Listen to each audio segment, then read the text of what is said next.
15 বছর ধরে রান্নাঘরে বন্দী সোহেল। একমাত্র ছোট ভাইকে হারিয়ে দীর্ঘ 1.5 যুগ এভাবেই শিকলে বন্দী জীবন পার করছে সে। আমার ছেলেটা দীর্ঘদিন যাবত 16-17 বছর যাবত সে অসুস্থ মানসিক। ছেলেটা তো শিকল আটকে রেখেছে 17 বছর ধরে। মাঝখানে 1 বছর ভালো হয়েছিল, এরপরে বাইন্দা রেখেছে 2 বার হারিয়ে গেছে।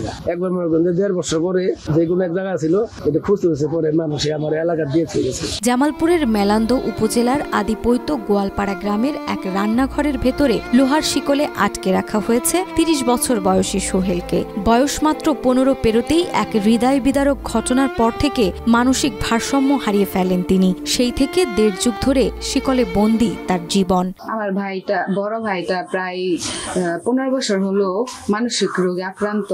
যে কোনো একটা দুর্ঘটনায় আমার ভাইটার ব্রেনে আঘাত পায়।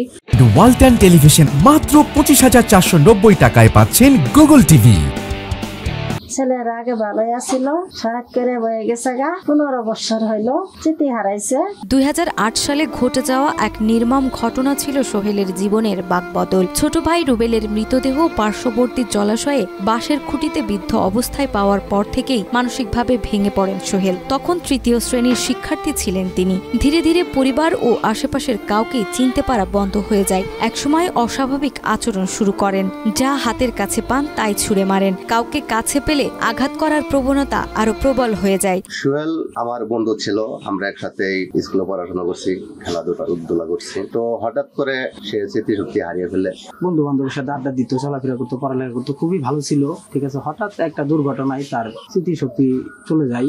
সোহেল পেশায় একজন কাঠমিস্ত্রির ছেলে। তার বাবা আক্কাস আলী স্থানীয় একটি করাতকলে দিনমজুরের কাজ করেন। দিনমজুর পিতা শুরুতে স্থানীয় ডাক্তার ও কবিরাজের মাধ্যমে চিকিৎসা করায় ছেলের। কিছুটা উন্নতি হলেও ব্যয়বহুল চিকিৎসা চালিয়ে নেওয়ার সাধ্য ছিল না পরিবারের। ফলে বাধ্য হয়েই রান্নাঘরের একটি কোনায় লোহার শিকলে বেঁধে রাখা হয় তাকে। আমি চিকিৎসা করছি আপনি বছরখানি, সংসার চালাই তো খুবই আমার 700-800 জন মানুষ খাওয়াইয়া সংসার চালাম না, ছেলেটা চিকিৎসা করবো। তারপরে তার বাড়ির লোক তাকে শিকল দিয়ে বেঁধে রাখে, কারণ ছেড়ে দিলে অনেক জায়গায় চলে যায়। সেই জন্য আর কি তার বাড়ির লোক বাধ্য হয়ে বেঁধে রাখে তাকে। সোহেলের চিকিৎসায় সহায় সম্বল সব হারিয়ে এখন সামান্য আয়ে কোনো মতো 3 বেলা খাবার জোটাচ্ছে দিনমজুর আক্কাস। এই অবস্থায় ছেলের চিকিৎসা করাতে সমাজের বিত্তবান ও সরকারের নিকট সাহায্য প্রত্যাশা করেন তিনি। সরকার থেকে কোনো কিছু করেছে, দেয় আমার ছেলেটা একটু আমি সুস্থ থাকবো।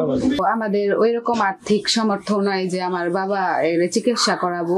আর সরকারের কাছে আকুল আবেদন যে আমার ভাইটার জন্য যদি একটু সহযোগিতা করে আমার ভাইটা একটু ভালো হইতে পারে। সে যদি চিকিৎসা পায়, সে আমাদের মাঝে আবার আগের মতোই সুস্থ হয়ে আমাদের সাথে বন্ধুত্ব মতো ঘোরাফেরা করবে। আসলে ওদের আর্থিক অবস্থা খুবই খারাপ, চিকিৎসা করার মতো আর্থিক অবস্থা ওদের নাই। সরকারের কাছে আর কি যদি আর্থিক কোনো সহযোগিতা পাইতো তাহলে ওদের অনেক ভালো হইতো। এদিকে সোহেলের পরিস্থিতি বিবেচনায় মেলান্দো উপজেলার নির্বাহী কর্মকর্তা জানান, হতদরিদ্র ও প্রতিবন্ধী হিসেবে যতটুকু সহায়তা সম্ভব তা করা হবে। পাশাপাশি উন্নত চিকিৎসার ব্যবস্থা নিতে ঊর্ধ্বতন কর্তৃপক্ষকে অবহিত করা হবে।